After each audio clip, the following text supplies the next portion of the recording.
Good afternoon, everybody. Thank you for tuning in. Thank you for listening. Recording here on a Monday afternoon as usual.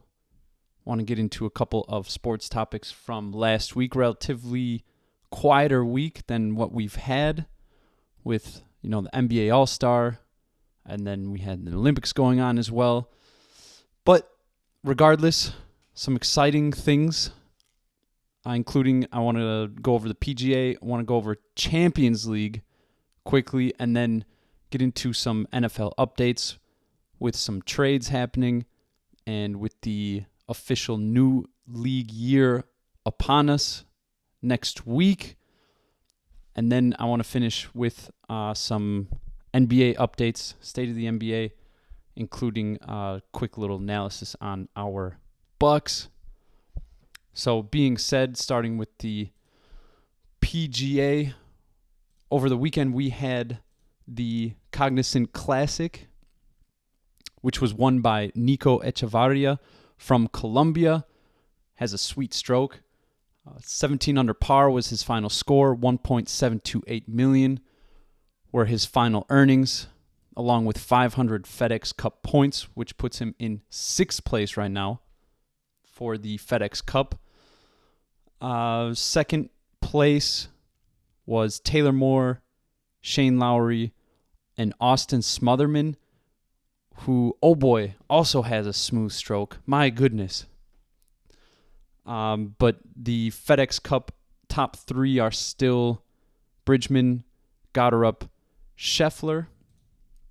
And then this week coming up, we have the prestigious Arnold Palmer Invitational, March 5th through 8th at the Bay Hill Club, which is in Orlando, Florida. So assuming it is going to be yet another tournament with phenomenal weather, with a $20 million total purse.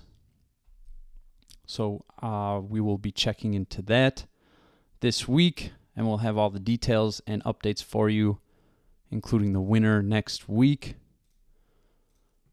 And then I want to get into Champions League, because Champions League finished with the playoffs last week, and then there was the draw for the round of 16.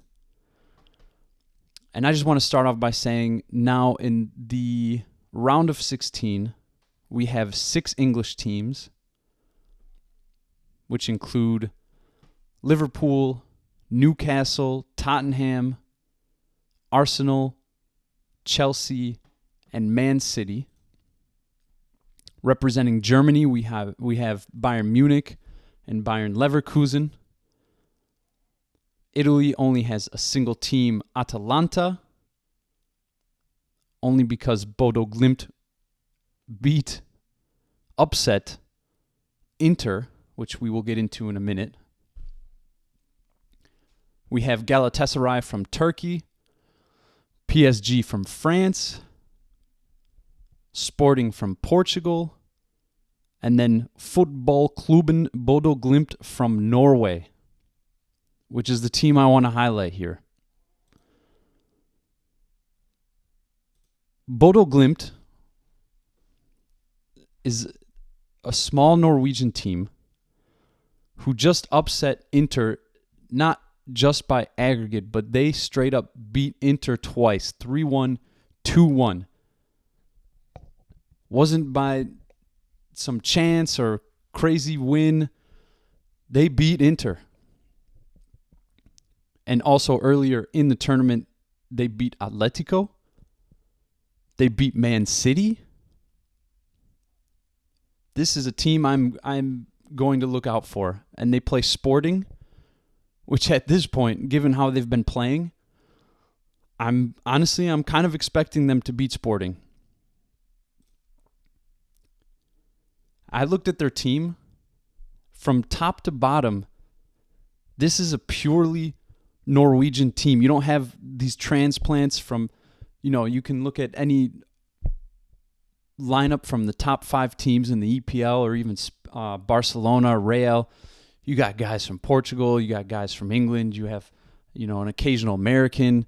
You'll have an Italian. You have guys from all over the place. This is straight up, top to bottom, including, if you want to add in their subs, all Norwegians except for 2 guys who are Danish. So you just have a group of Norwegians which are led in attack by Kasper Hoeg and Jens Peter Haag. Pardon my pronunciation. I don't know if I'm saying that properly. But the youngest guy on their starting lineup is 22 years old, Frederick Schovold. I'm sorry, I don't know exactly how to pronounce these circles with the line through them in Norwegian, so I apologize for my pronunciation. But he's essentially their right back, 22 years old. He's the youngest on their starting lineup, and aside from him, you basically have a bunch of 26 through 29-year-olds, mid to late 20-year-olds, all Norwegians starting. And then typically the guys that are being subbed in are early to mid 30-year-old Norwegians. And you look at their manager, Ketil Knutsen. He was their assistant coach in 2017 and then became the head coach in 2018. And since then, in his debut, he led them as in Bodo Glimt to a major European tournament in the Europa Conference League. And then in 24-25, he reached the semifinals of the UEFA Europa League. And they effectively became the first Norwegian team to reach the semifinals of any major European competition. So what this team is doing right now is phenomenal. And I don't know if I'm getting enough attention, but this is crazy to say. We have the round of 16, Galatasaray Liverpool, Newcastle Barcelona, Atletico Tottenham, Atalanta Bayern, Leverkusen playing Arsenal, PSG Chelsea, Bodo Glimt Sporting, and then Real Man City, another top-heavy team or top-heavy match right there. I mean, these all are. But honestly, I'm probably going to put on Bodo Glimt against Sporting just to really see what I've been missing out on and seeing how these guys are playing, because there's no reason to suggest they haven't been playing anything shy of phenomenal football as of recent. So I'm keeping my eye on them for sure. And then another note I want to make, Real Madrid, Man City is going to be a hell of a match. Real Madrid has been a bit slumpy lately. They dropped a league match last week against Osasuna. Can't lose against that team for Real. And as I'm speaking, they just lost to Getafe. They're in a funk right now. And this is a terrible time to be in a funk, especially if you just drew Man City in Champions League, who is, on the other hand, waking up from their slump. Man City looks good. They look dangerous. They're scoring. They're figuring it out. And as we speak right now, I believe they are 2 points behind. 5 points behind, but also one less match played behind Arsenal.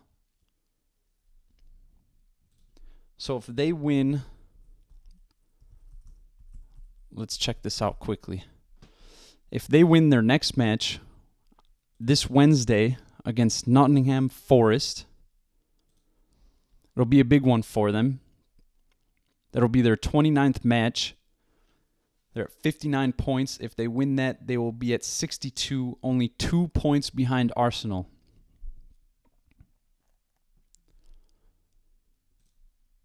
So Real Madrid pulling Man City. My money's going to be on Man City for that one. But also a lot of other fun matches going on.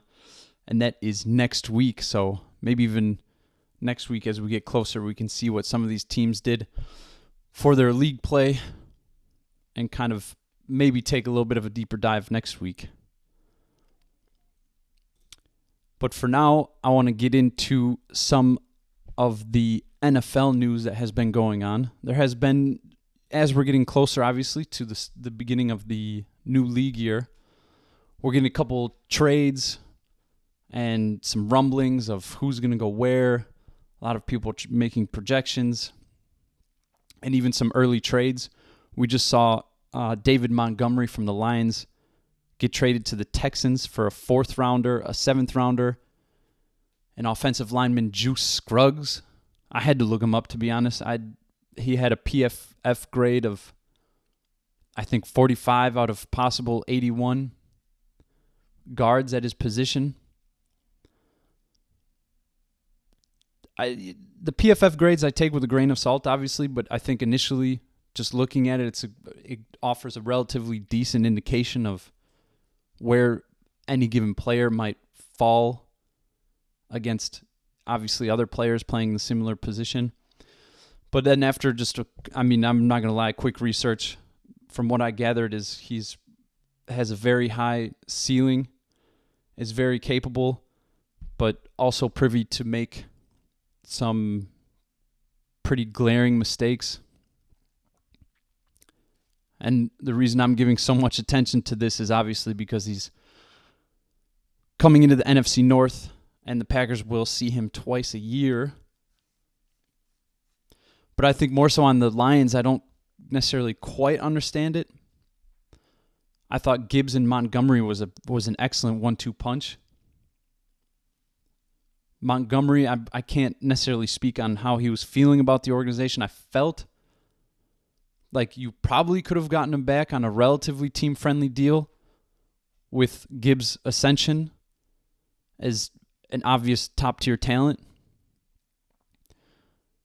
But that's also to say Montgomery also played a big hand in that ascension, because having a capable 1B or 2A, however you want to phrase it, back behind your guy, having someone capable and trustworthy can make a huge difference. Gives Gibbs time to rest. He doesn't feel like he needs to put everything on his shoulders. Montgomery was an excellent short yardage goal line back, which are usually the plays where you take a bigger beating. So realistically, just kind of adds track to Gibbs' potential. He's not taking as big of a beating, can potentially last longer, and stay fresher deeper into games, which obviously can be very dangerous. So it'll be interesting to see who the 1B, I guess, back is going to be now in Detroit. But giving Gibbs, I think, the workload that we were seeing towards the end of last season, or even towards the full season, expecting that and some, I would hate to see. Well, I mean, I can't say I would hate to see it, because it's just kind of, you do need that 1B back, because Gibbs, absolutely, I'm sure, barring any injury, of course, he can give you a season where he's your 3-down back, he's your goal line back. You just play him anytime, and then when he's really huffing and puffing, or you're in obvious throw situations, you have your 1B who you can plug in there. But that's a formula that you can just aggressively grind that out for 1-2 seasons. But that the importance of having a Montgomery when you can have those, when Jahmyr Gibbs becomes your 1-2 back, Montgomery your third down back, quote unquote, it makes a huge difference. And your backfield is a lot scarier, a lot more versatile. Anyway, obviously as a Packers fan, I'm cool with it. I never really liked dealing with Montgomery. He ran hard. He runs hard. Wish him the best of luck in the Texans' new backfield, which he will be sharing with Woody Marks now, I suppose. So it'll be a Marks-Montgomery backfield, which, to be honest, feels dangerous. Then there's been rumblings about A.J. Brown. Is he going to get traded from Philadelphia? I don't know. I mean, this brings up, to me, it's kind of crazy, but it's a testament to where the league is going and how more offensive friendly and how, when you have guys who can produce big time 50, 60, 70-yard plays, players that are a part of those big plays get paid more. More offense, more yards, more scoring leads to obviously more pay. And it's kind of, we're coming at a point, a tipping point, because we're seeing these receivers that are getting paid in the high 20s or even in the 30 million range, and only a small handful of backs that are getting what we have. I would need to look it up. CMC, Barkley, but these guys aren't making 30. They're making closer to 20, and then after that you have a drop-off.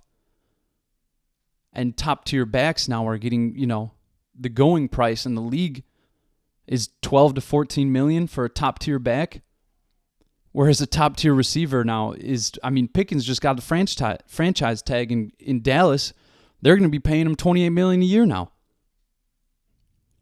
Justin Jefferson gets north of 30.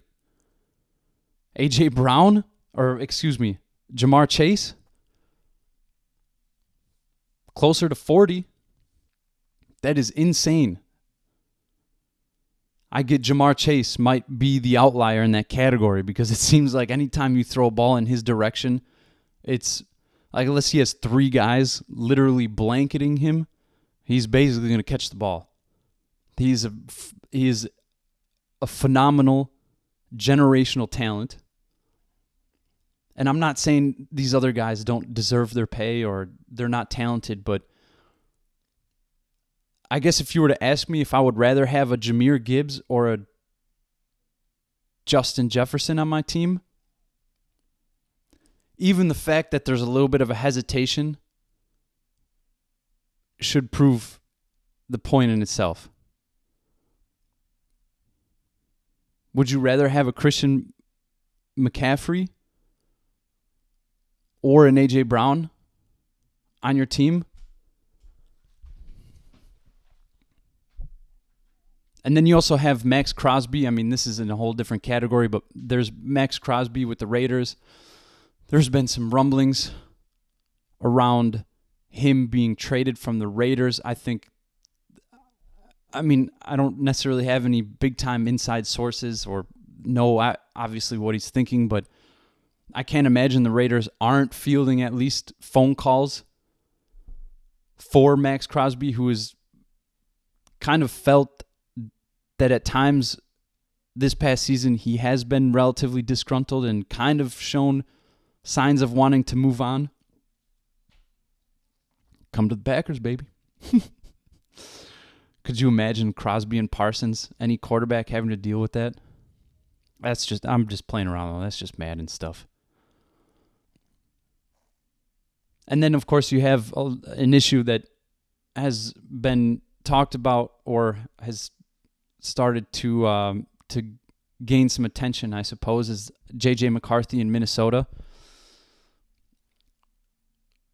So Minnesota, they just announced that they're planning on releasing Aaron Jones, barring any trade, which I think that just sounds counterintuitive because you don't say barring any trade, we're going to release you. That's like basically telling, hey, if you just wait 10 days and you can potentially get him for free. Just, I don't understand it. But anyway, Aaron Jones is going to be released from the Vikings. He, unfortunately, is well beyond the line of demarcation of set by Goody of 29 days, 360, or 29 years, 360 days old. Basically 30 years old. If you're north of 30, you're not getting on the Packers roster.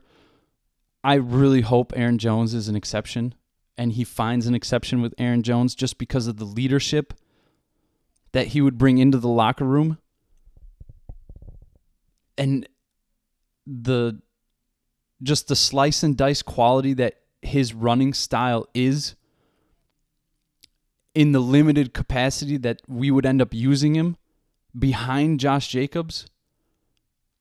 I think there's definitely something there. Now, I'm a huge fan of Emmanuel Wilson.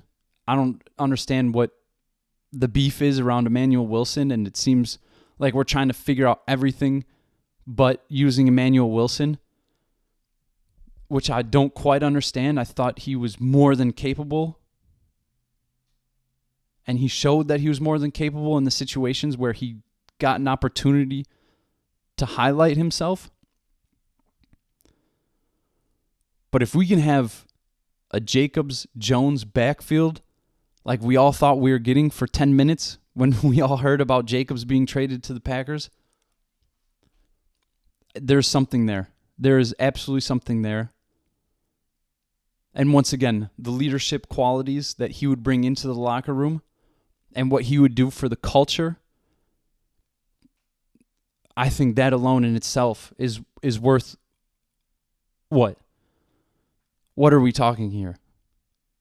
Would he accept this time around a team-friendly deal, $4 or $5 million, to come back to the Packers? I think it's worth at least asking.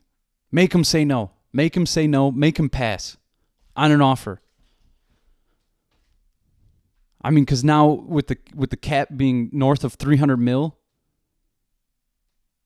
I would, in a heartbeat, give up $5 million for Aaron Jones to be on this team. That was my little sidetrack off the J.J. McCarthy and the Vikings, who find themselves, I feel, in a bit of a peculiar position because I think whatever move they do is obviously going to tell us where they're at with their feelings on their quarterback situation, i.e. J.J. McCarthy right now in Minnesota. Hear me out. If they don't make any moves, and if they stay with a McCarthy backed up by Brosmer quarterback room, that's, as a Packers fan, I don't think, and I probably speak for a ton of Packers fans, I'm not scared of that. I'm 100% not afraid of that. Now, is that me not necessarily believing in McCarthy? No. Do I still think it's a little early and he's been riddled with injury? Yes, absolutely. So I think the Vikings, I guess that would be situation A, is if they don't make any changes. That would obviously be telling us, hey, we still believe in McCarthy. We got something here with McCarthy. We're rolling in with McCarthy. At that point, praying that he actually puts together a full season and he stays healthy and we see some growth. And they change the national opinion around the league. Or they could pick up a veteran QB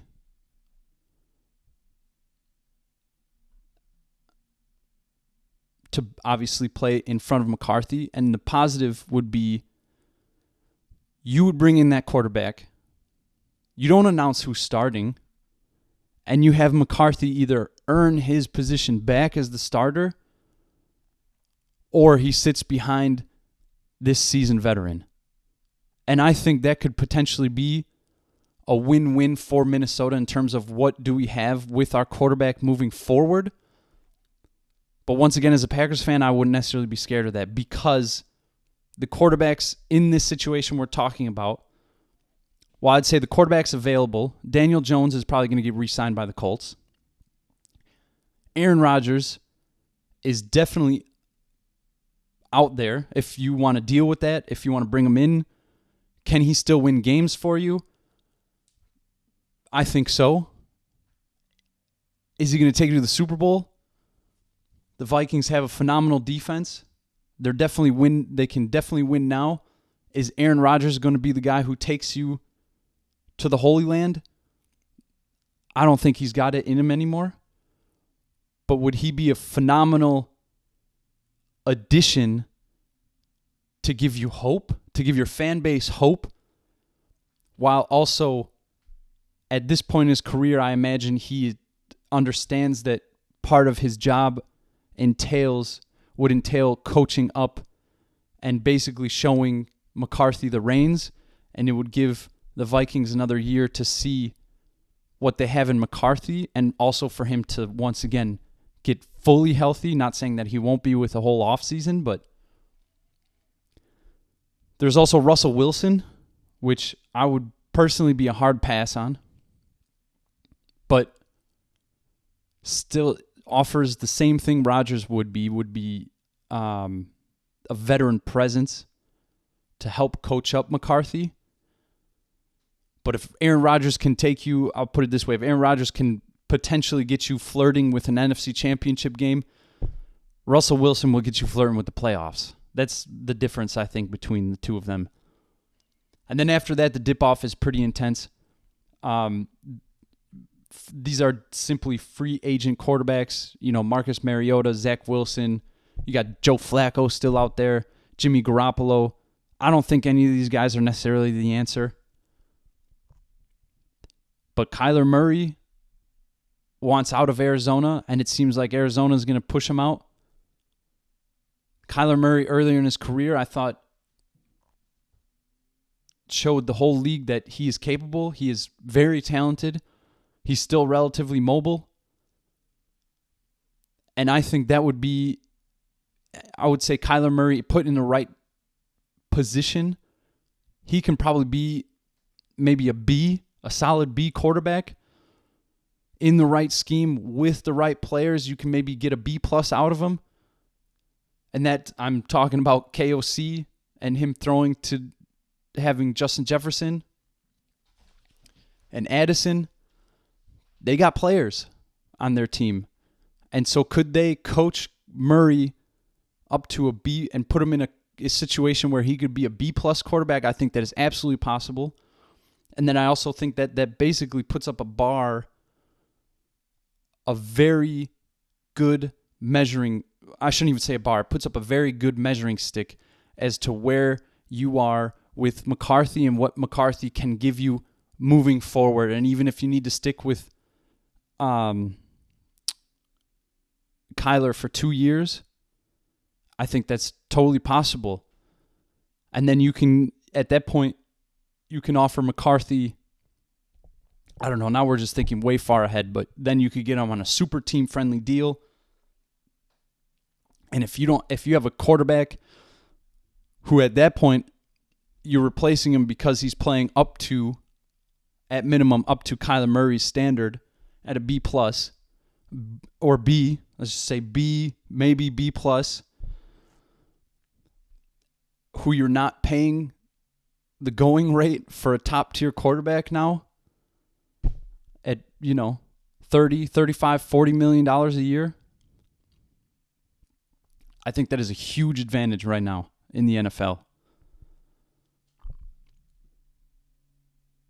So going with a veteran and bringing up someone that can either A, coach up McCarthy, or B, just bringing in someone whose ceiling we're relatively familiar with and seeing if McCarthy can beat him out for that ceiling, I think are the kind of different options that these quarterbacks available give you.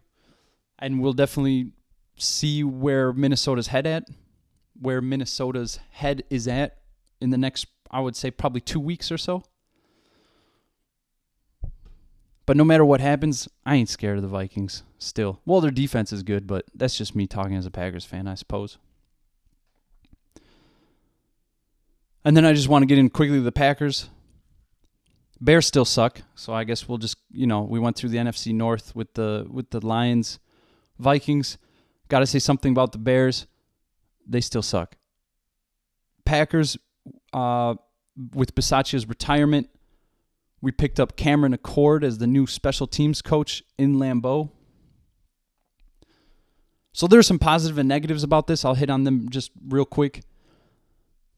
Big positive, obviously, is that he worked under Bill Belichick in New England, and it was even Belichick who promoted him from assistant to coach, special teams assistant coach to special teams coach, and he had a lot of praise to say for Accord, which I think it was big time considering how we all know how tightly wound BB was about special teams and how important it was to him. So I think that's a huge bright spot on his resume.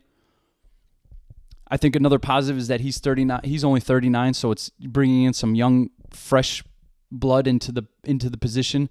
Bisaccia, as much as who quickly is, it seems like he's going to be the new special teams coach in Clemson. So he's going to go down to the collegiate level. I shouldn't say down to the collegiate level. He's transferring over to the collegiate level. Good for him. Wish him the best.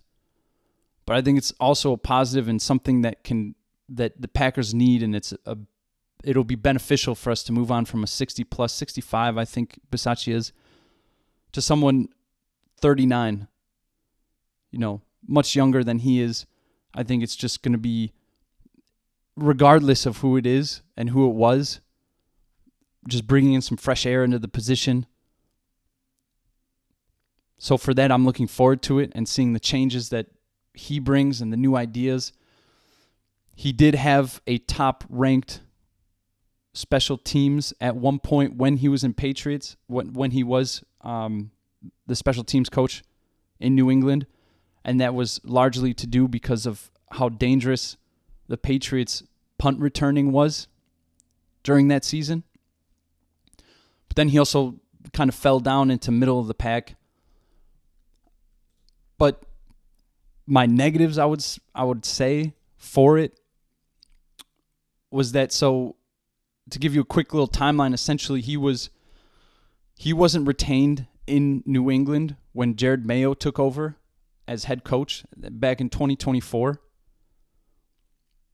And so then he went over to the Giants.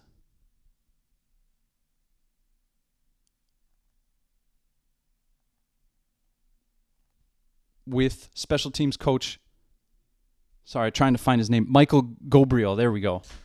Okay, so basically what I'm saying is he wasn't retained when Jared Mayo took over in the Patriots as the Patriots head coach. He wasn't retained. And so then he took a step down to become special teams assistant again for the Giants under Michael Gabriel, but then he wasn't retained back in January when John Harbaugh became the new head coach of the Giants. And that, for me, is a little worrisome. There's a little, I wouldn't say it's bad, but it definitely doesn't look good that he went from special teams coach to special teams assistant, wasn't retained when there was a head coach change, and so he was basically, essentially, he was a special teams coach sitting on the free market, scooped up by the Packers. So take of that what you will. Either way, I'm looking forward to it. I'm excited to have a new special teams coach in Lambeau. And once again, congratulations to Bisaccia for becoming the new special teams coach in Clemson. And then switching over to the NBA. So we'll start with the Bucks. No. We'll start with some of the games. We'll highlight some of the games that went on yesterday on Sunday. Sunday was a pretty marquee day in the NBA. We had games all day, starting with the Spurs and the Knicks. Castle didn't have that great of a game. I think the Spurs are super hot right now. They are definitely a dangerous team. They are sitting in the West in second place, only behind the Thunder, who have been missing SGA basically this whole season. I don't know, it seems like people fell asleep on how good the Thunder are a little bit, but then you look at I don't know, it's like, the Thunder are potentially beatable now, but they're still 47-15, and they've been missing guys throughout this whole season. Once you get all of these guys back, I think the league is going to be quickly caught like a deer in headlights. Like, oh damn, these guys are freaking good. And then on top of that, if you see all the draft picks, they have an absolute treasure chest of picks coming up. The Thunder are set up to be a force to be reckoned with for the next, if they play it right, which so far they have been for at least the next 10 years. They're going to be a tough team to get by. But you had the Spurs against the Knicks. Castle didn't play that well. Wemby, he once again showed that he can put a team on his back, but it wasn't quite enough because I feel the Knicks now have been really starting to figure out their whole situation with Brunson, Towns, Hart, and I feel Bridges has been playing a lot better too. And especially, it just feels, I've just been kind of clamoring for it, that Josh Hart is secretly a phenomenal player that I think has, I'm not saying nobody's been talking about him. People have been talking about him, but I feel oftentimes gets lost in the shadow of Brunson and Towns and even Bridges. These are the three-headed dragon here. But, man, Josh Hart works his freaking arse off. And I thought you saw it against the Spurs that it just kind of, he brings, when he plays and they play a lot through him, it brings a whole different dimension to the Knicks team that you have to kind of account for. And then once you're trying to account for that, at that point, obviously, don't take your eyes off Brunson and Towns, because Brunson, as the Bucks know, and he's totally capable of dropping 22 on you in a quarter, or even as the Spurs know in this game, he dropped 11 points in the last minute and a half of the first quarter. He had 0 points, and it seemed like, oh wow, the Spurs are holding him in check, and then Brunson just no, you're not. And he scored 11 points in the last minute and a half of the first quarter. We had the Timberwolves and the Nuggets. I think the Nuggets, now that Jokic is back, I'm still not worried about it. Thank you. First of all, I want to say thank you to the Timberwolves for having probably the most consistent starting five in the league this whole year. And it is a tough starting five. It is a starting five that I think can definitely compete with anybody, especially when Gobert is deciding not to have Butterfingers. He can get you the rebounds. He's a defensive force, and even the numbers show that. And then obviously you have Ant, who's a phenomenal player. It's so much fun to watch. He's electric. And now that Jokic is back for the Nuggets, I just think they just need another couple games to figure it out and bring it together, which there's absolutely no doubt in my mind they will. They're sitting in 5th place right now, right behind, just one win ahead of the Lakers. Nuggets are 37-24. The Lakers are 36-24. And then the Wolves are in 4th at 38-23. So the 4, 5, 6 there in the West is super tight, as it is up to 3rd, even with the Rockets in 3rd place, surprisingly, at 37-22. So there could be a lot of movement that still goes on in the West there. And then we had the Cavs against the Nets. Even though the Cavs had a really tough time with the Nets, I'm not going to read too much into it. Harden has been injured the last couple of days, so a couple games he came back. And then although they had, Mobley, Allen, Harden all playing, Mitchell was still sitting.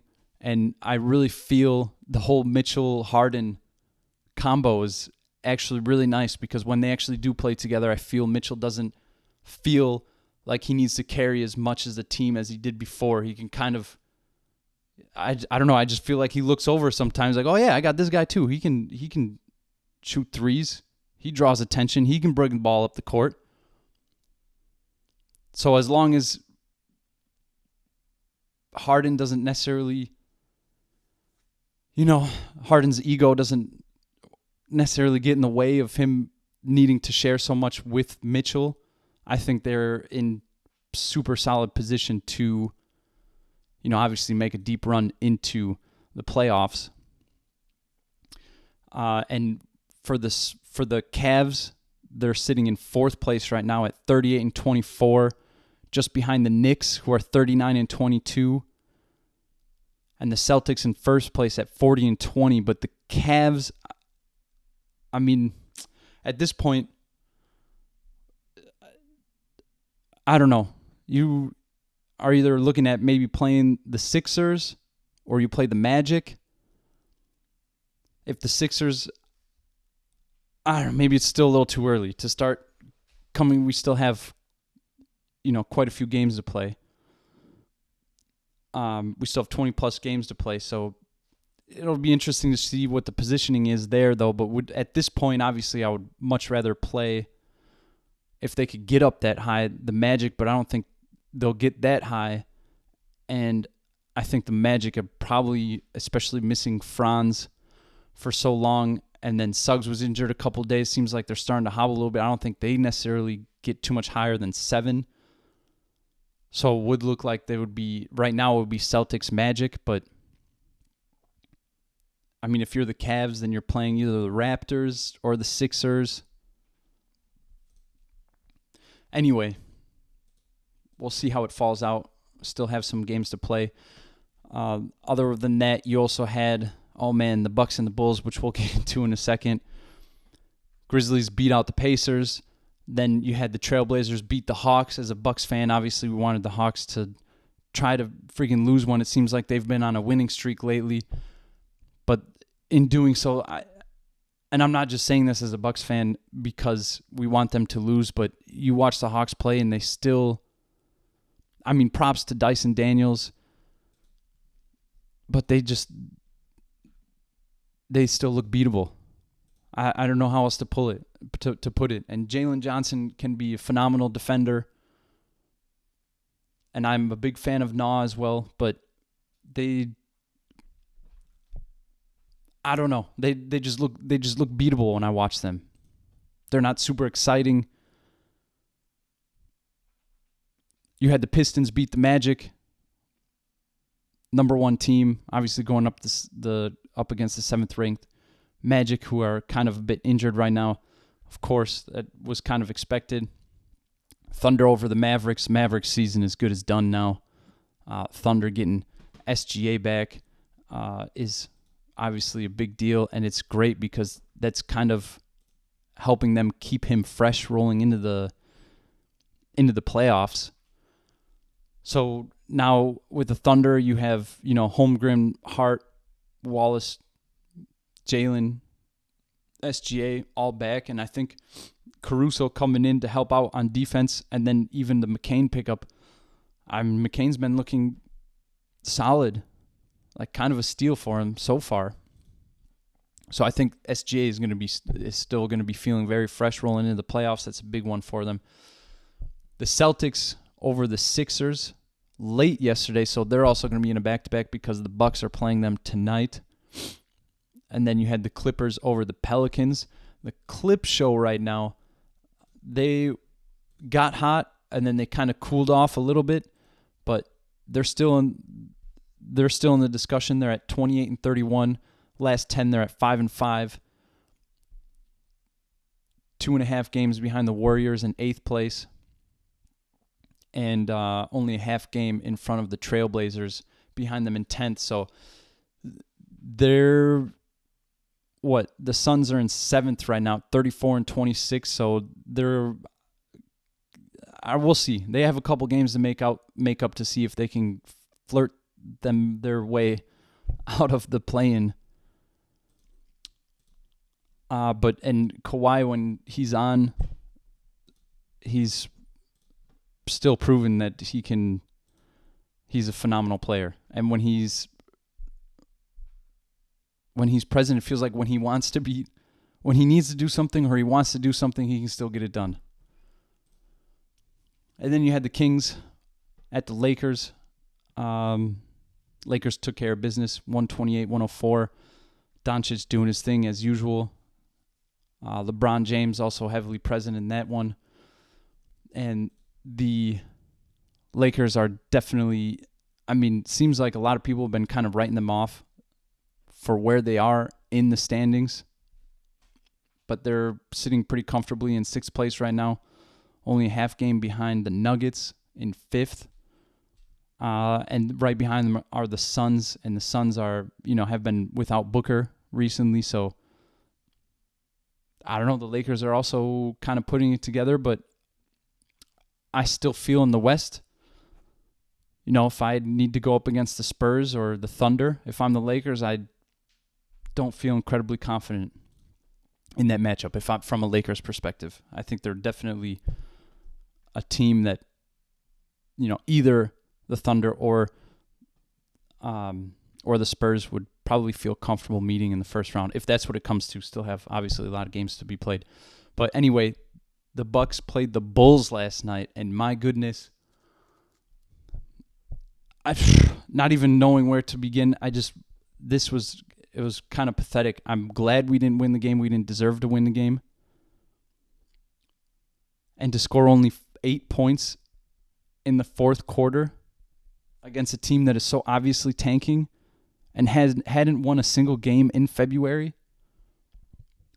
It's just like, as a Wisconsin sports fan, I just, it's almost expected for these collapses at this point. It's like the Bulls are 0-9 in their last 9 games and haven't won a single game in February. Now they're 1-9. Of course it's against the Bucks. Of course that victory is from the Bucks. Unbelievable. So it's very frustrating. Very, very, very frustrating.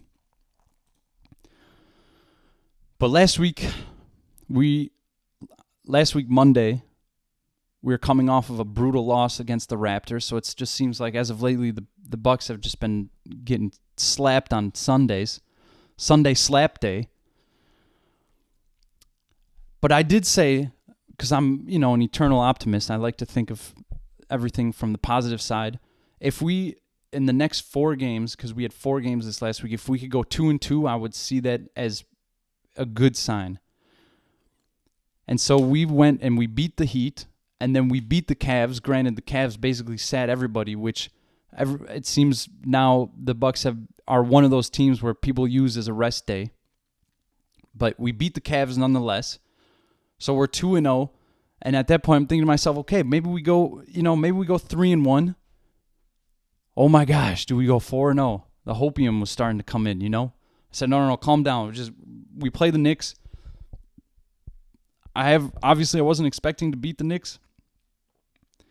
And the Knicks, they just came, and it was so obvious that we were playing such a monumentally better team. In the Knicks' defense, once again, they've been figuring it out, and they are a solid squad right now. But we got run off the court, didn't really even put up a fight. 127-98.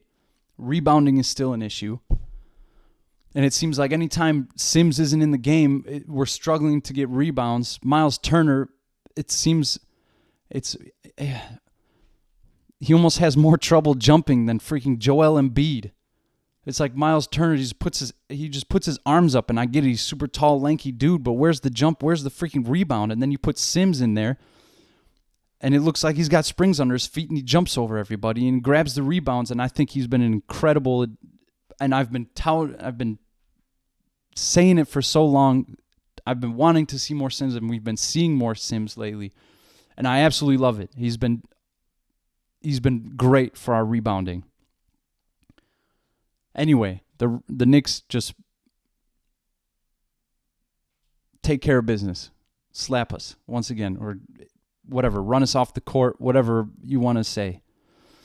And then we play the Bulls, and at this point we're 2-1 last week, and the Bulls is a very winnable game.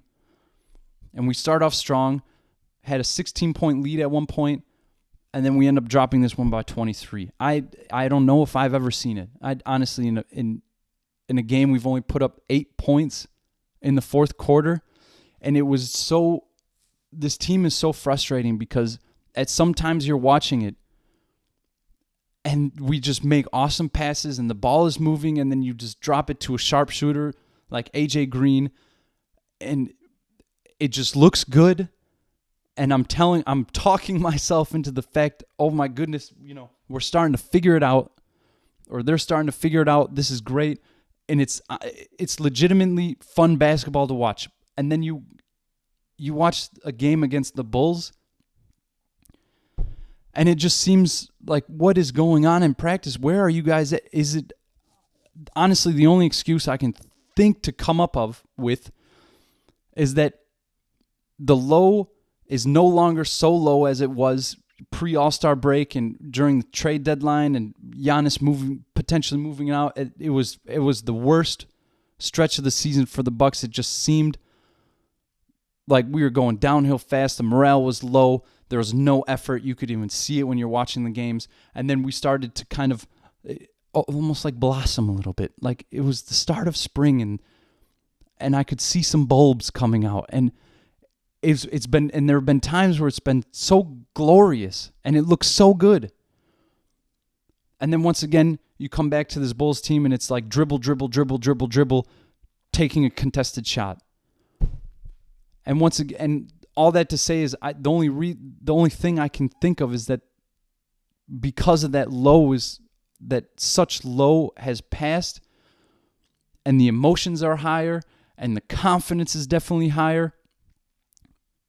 We're getting back into a position where it is just that the confidence is too high. Someone needs to, and I say someone as in the freaking Doc Rivers and the coaching staff, honestly need to slap these guys a little bit. Like, get it, you're super confident, but we still need to win games. And Rollins and KPJ and bringing in Thomas, these guys look legit. Like, you can win games with these guys. And then we turn into the old school pre-All-Star break trade deadline Bucks, where we're just honestly, it's just, I want to pull my hair out on almost every offensive run, because they're incapable of creating space, and they just look lost, and they don't know. It just turns into a one-man show trying to pick and roll, and then it's not there, and they're just trying to create space. And then it either turns into a contested shot or a late buzzer or shot clock beating toss-up, and it just looks so ugly. It looks ugly. I mean, we scored 8 points in the fourth quarter. We're a professional NBA team. I don't think I've ever seen it. I didn't even look it up. And of course, the Bulls set a franchise record as going on a 27-0 run, which was a franchise record for them. Of course it's against a Milwaukee team. Of course it's against a Wisconsin team. Of course it is against the Bucks. And of course it's freaking Chicago. Anyway, I'm not even slightest bit frustrated about that, as we can tell. It is what it is. So tonight, we have 4 games again this week. We've been doing some great things this past week, but then we also fell into the freaking lowest of low this week. What kind of Bucks team we're going to get, I do not know. I would love to be able to say we're on a high, the hopium is there, we're passing the ball well, we're getting these shots off, we're getting good looks at the rim, but I can't even say that. I don't even know what kind of Bucks team we're going to see. The positive at this point right now is that the Celtics are coming off of a back-to-back. And as I previously stated, the Bucks now are one of the teams in the NBA that seem to be a team where opponents rest their starters. They rest guys. So as of right now, some lineups already came out. JB is going to be out. He's going to be resting. And Kata is also going to be resting. So basically, and Giannis is, as of right now, probable to make a return tonight, which would be awesome. Obviously, that will be the piece of news that we hang our hat on no matter what happens. It's like, Giannis is back. Awesome. I'm looking forward to seeing him on the freaking court again. But it's funny because at the beginning of the day, before JB and before Cato were ruled out, Giannis was still questionable.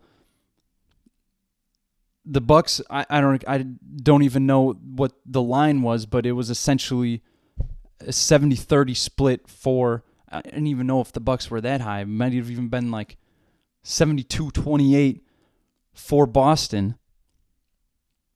And then JB gets rolled out. Kata gets ruled out. Dropping. Giannis is probable. And now the Boston Celtics still have the edge, but it's much closer to 50-50 now. So I just wanted to point that out because the spread during the day just shifted drastically. And I'm looking it up right now to see what the current line is. Celtics by 2.5. I mean, it's almost a toss-up at this point. Wow. And that's a toss-up without JB, without Kata, and Giannis returning. We still, and rightly so, there's still little respect for the Bucks. And I don't blame it. I don't blame them. We haven't shown any reason to be respected. Just super frustrating loss against the Bulls. So and that's at Fiserv tonight. There, I would say we're looking out to see Giannis back. I'm going to see how many minutes he plays and some of the rotation that we use around Giannis. And just quickly around that, there has been some talk about, what do you do with Sims once Giannis is back? Because people have been saying you don't play Sims with Giannis. I feel complete. I couldn't feel more different. I couldn't disagree more with that statement because that's one of the things I would be almost more excited. And I get it with the spacing issues and how much space that Giannis takes up and where Sims is and where he kind of sticks on the floor can kind of overlap with Giannis. I don't care. You make it work because with Giannis and Sims on there rebounding, grabbing rebounds, and being the defensive presence they are, I think it's at least, at minimum, worth a shot to see what happens. Because I think it could be highly entertaining. And it could be a lot of fun to see them both on the floor at the same time. And I'm sure there are probably some basketball guys out there who are thinking I'm crazy for suggesting it. I want to see it. I don't care. Miles Turner hasn't. I get it. Miles Turner gives you the threat from beyond the arc. But we need those rebounds. We need those rebounds. And with Rollins and AJ Green and even Jeng now has proven that he can hit from behind the arc, I think we have more than enough pieces that you can surround. And even Cam Thomas, we have pieces that we can surround these guys with that have proven that they need attention when they're beyond the arc, specifically AJ Green. Anyway, I'll be looking out for Giannis coming back, how many minutes he plays, and some of the rotations that we play around him. And then on Wednesday, once again at Fiserv, we have the Hawks. This is a very important game because the Hawks are just ahead of us in the play-in tournament. Double check the standings again here real quick. We have the Hawks in 9th place at 31-31. They're at an even 500 right now. And the Bucks are at 26-33. So that is such an important game because not only do we dish the Hawks a loss, but we give ourselves a win. So it's essentially like a 2-game swing. And this week, it is so important. I almost argue that we could go 1-3, or 1-4. No, sorry, 1-3. As long as the win comes against the Hawks, they're still going to be some hopium. But once again, I think at this point we need to make it 2-2. And if Giannis is coming back at one point, we're going to need to snag 3 out of 4. And this maybe could be the week. Hopefully if we start strong against the Celtics, we play the Hawks. Very important game, obviously. And then after the Hawks, we have the Jazz on Saturday. And then in another back-to-back, the Magic on Sunday. And the Magic, it'll be interesting to see where they are with their injury news. But also for us, an important winnable game, as is the Jazz. So this is a very important, I guess we could say it every week, but this week against the Celtics, as long as we don't get, run off the court, seeing Giannis back, I'm going to take as a big positive. That Hawks game on Wednesday is incredibly important. We should be tuning in, rooting for the Bucks. And then hopefully after beating the Hawks, we can use that momentum to beat the Jazz and then the Magic again. And these are all games at home. So it's a week-long stretch in Milwaukee. I think it would be huge if we can get out of this at 3-1. And then just a quick note, I guess, also in terms of the Celtics, I don't think we're going to see Tatum tonight. Let me double check. He's already got ruled out, which was completely expected. And the only reason I'm checking is because there have been kind of some rumblings of him coming back on Friday, which will also be something I'm looking out for, because you have a team that I don't think anybody predicted the Celtics to be 40-20 right now without arguably their superstar. And so they're getting their superstar back. And what is it going to do for the minutes? How many minutes is he going to play? Whose spot is he going to take? What's the rotations going to look like? And honestly, it's almost nobody saw it coming, because you just have this brew of players that work so well together, and that it was so well concocted that it's just working. It's just you threw in ingredients and it's working. And now you get your best piece back. And I know this might sound ridiculous, but it's either going to there's a chance, oddly enough, that it soils the bunch. It's the cow that got into the onion patch when you're drinking the milk. And I hate to say, I know, and it's absolutely crazy to say it, but the Celtics have been so good and they're looking so good. And I'm not saying they're going to be bad.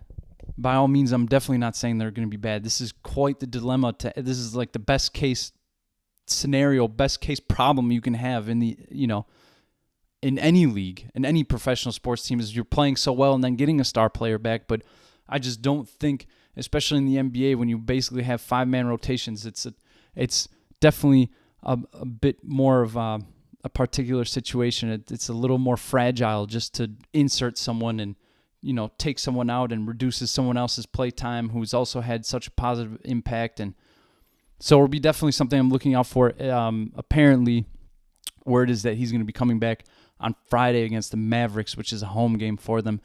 The Mavericks, as previously stated, their season is basically over. So they should win regardless. So what if Tatum comes back and they end up dropping a home game to the Mavericks? That will be kind of funny. And you know what? I kind of hope it happens. Just to see what kind of headlines come out of that. And just the freak out that the Celtics fans would go through. Anyway, guys, thanks for tuning in. Thanks for listening. Monday afternoon, send this one out. Catch you in the next one. Have a good week, everybody.